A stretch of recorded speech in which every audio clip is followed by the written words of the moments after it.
We're out right here with Right Honorable Viscount Hep Martinez, who is the Royal Aide-de-Camp to His Royal Highness Prince Omar Kiram, Grand Prince, Prince Marshal, and Foreign Minister of the Sultanate of Sulu and the Sultanate of Sabah. Okay, Viscount.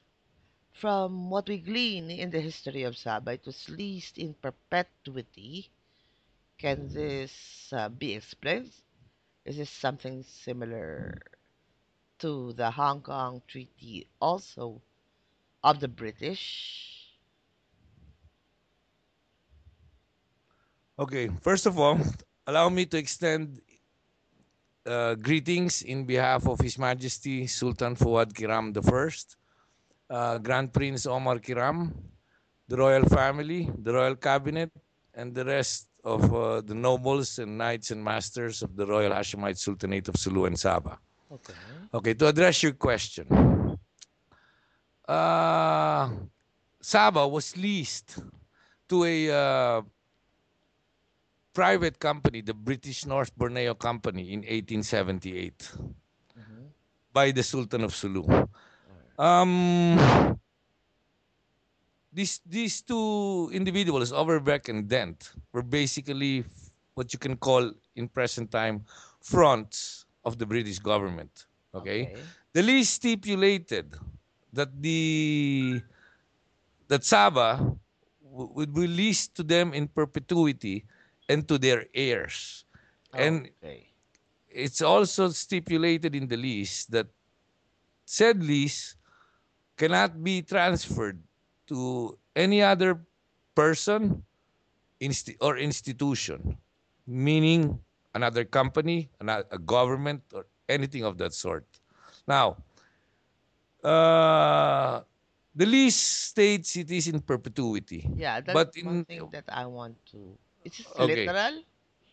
no, okay, literally perpetuity means forever, okay, but in terms of treaties, okay, there are two versions. One says 55 years, and one says it amounts to 100 years. All right. Either way, either way, that lease has expired. 1878, 100 years is 1978. Okay? One. Two, in 1940, okay, this lease was signed in 1878. In 1946 or 47, Overbeck and Dent, being basically old at the time, the the British government, who they were fronting for, had them assign or transfer the lease to the British government, which is illegal, as I said initially, Uh-huh. because it is stipulated that such is not cannot be done. Okay, so Mm.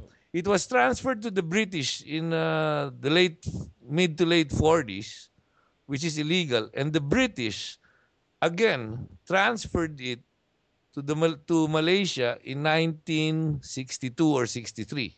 Okay. 63. Okay, in 63. Now, it being illegal in the beginning, the act of transferring it to Malaysia is also illegal. Therefore, null and void. Okay, I Okay? get it. Now, but let's just go with the 100 years. Okay, for the sake of argument. Uh-huh. Therefore, in 1978, it is definitely the lease is already expired. So, Oh, for all intents and purposes, at present, it is illegally Sabah is illegally occupied by occupied. Malaysia. Okay. Well, I Now think you uh mentioned Hong Kong. yeah, Okay. the same case You in men Hong Kong. you mentioned Hong Kong. Hong Kong was ceded to the British. Okay, for 100 years Yeah. because China lost the so-called Opium Wars to the British. Uh-huh. Okay, so they leased Hong Kong to the British for 100 years, and in 1998, the the session expired, and they handed it back. It's called the Hanover, right? Yeah, It was handed back to China. to China. Now, see, they handed it back to China because China is now a world power, while the Philippines is not considered as such. So they have Yeah. a double standard. Okay, Yeah. you have to Anyway, understand, Malaysia is also a protectorate of the British. Yes, it is. Okay. Being Uh, a former colony, so that was and probably why President Marcos seemed to have comprehended the whole history of this issue. definitely, Is this okay? related to Operation Murdica? Okay, let me give you a background on that first, okay? Okay. Now, since the Sultanate of Sulu and the Sultanate of Sabah are not considered sovereign governments, okay?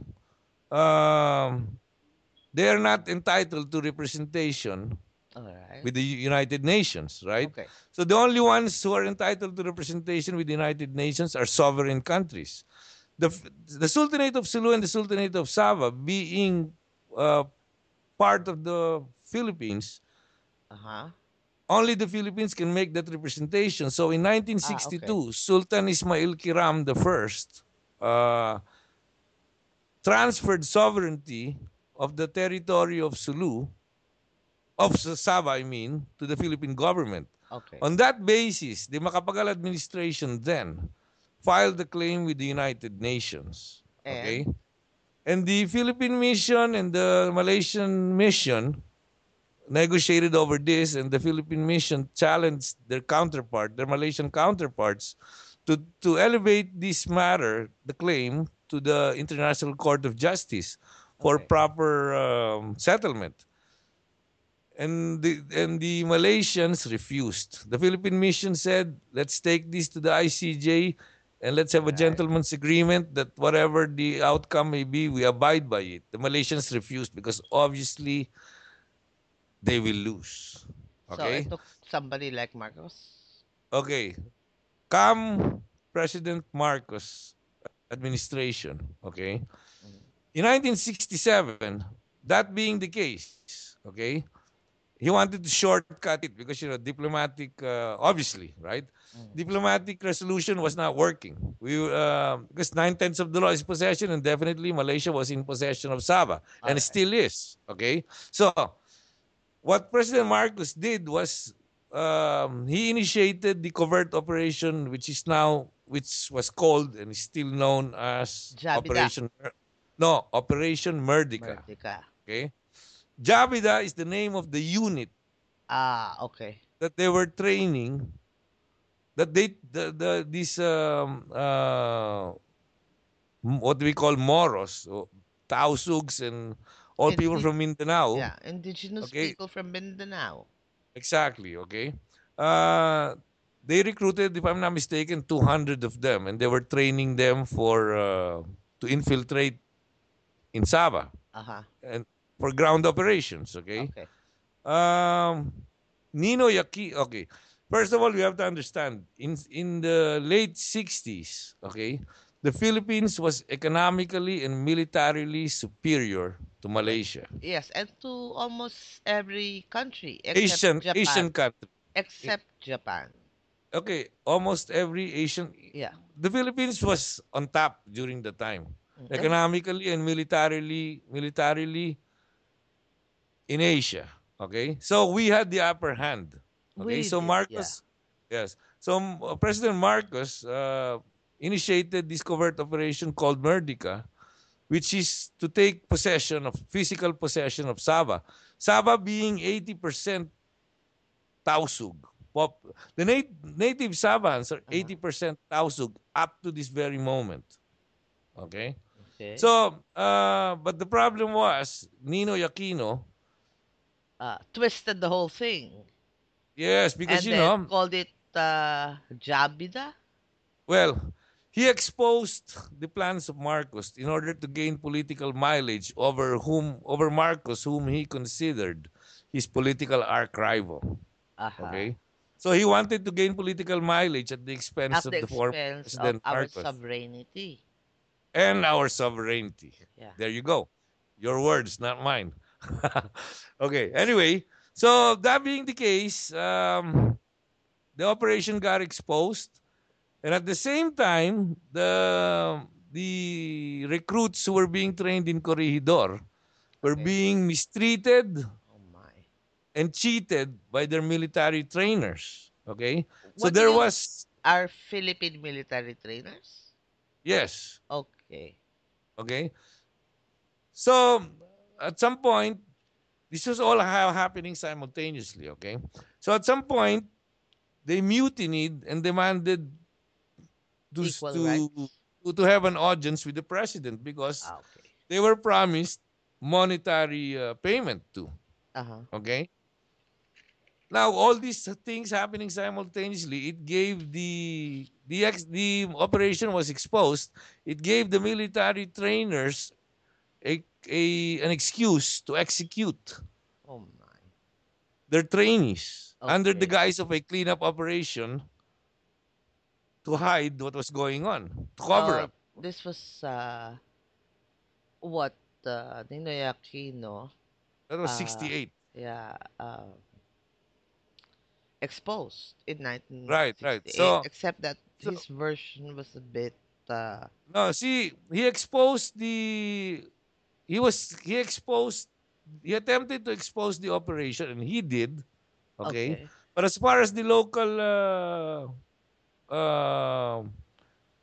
how do you say it? The local locally in the Philippines, nobody really paid much attention until he found there was one survivor of what the press dubbed the Jabida massacre, Yeah. named after the unit, the Jabida unit, right? Mhm. So uh, Ninoy sensationalized this expose further by calling a initiating a Senate hearing on the so-called Jabida massacre. And what happened? All all these put together, it led to a naval confrontation between the Malaysian Navy and the Philippine Navy, of which the Philippine Navy definitely had the upper Upper hand. hand. We won. Yeah.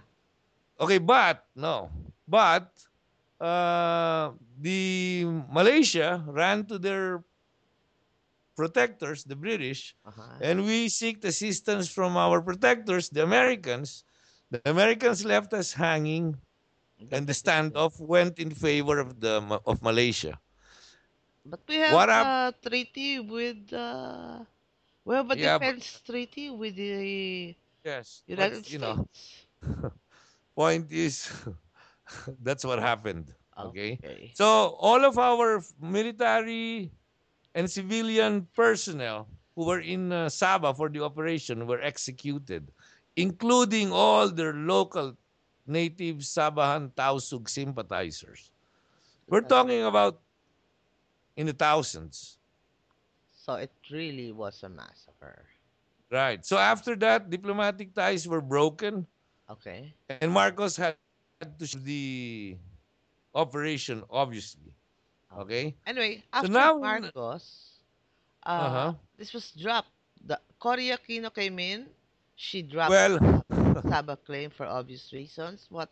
Why? no, what Cory Aquino did in the what's now called the Cory Constitution of 1987, because it was the Constitution of 1987 was not done by a mandate. Okay, No, it so wasn't. those were her people that did it. Yeah, Okay, we all know that.